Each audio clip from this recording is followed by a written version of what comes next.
The next table is the biggest table because it's a series of, well, it's a bigger table because it's 9 separate ANOVAs on the dependent variables. Because I've rejected 9 MANOVA null hypothesis, I feel, according to some people, confident that I can just go on and do 9 ANOVAs.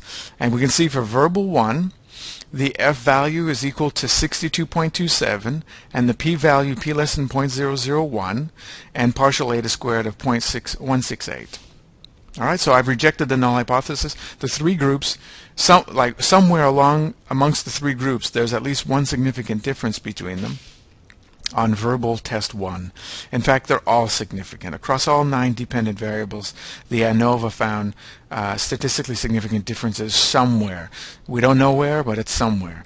And we can see the eta squareds here. They tend to be bigger with the verbal subscales, and then they kind of trail off. There's one subscale over here, the one spatial subscale, that seems to be a bit bigger than the other ones with a partial eta squared of 0.137. So once you get your significant ANOVAs, usually you don't get all of them significant, usually it's only a few, but once you get your significant ANOVAs, you then want to do your post hoc tests to look at the individual mean differences on all dependent variables that were statistically significant. So in this case, verbal 1, we can see that there's statistically significant differences on all comparisons between the groups. So undergrads and masters have a difference of negative 1.22, a mean difference of negative 1.22, so undergrads are less smart than masters, and it's significant at p equal 0.00 or p less than 0.001. And in fact, so these are the differences for all combinations of the first dependent variable.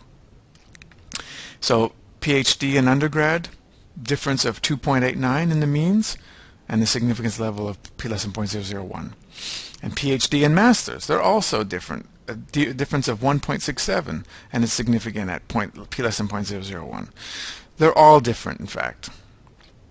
If we go down the whole list, all my mean comparisons are different. This one's probably the least different. The undergrads and masters on spatial tests 3 only had a p equal 0.031.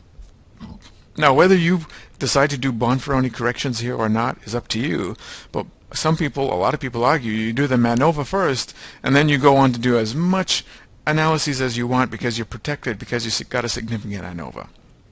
And then you just do all your t-tests to your ANOVAs first, and then once you get significant ANOVAs, you follow it up with significant or you look for t-tests, mean comparisons, individual comparisons amongst the means for each dependent variable.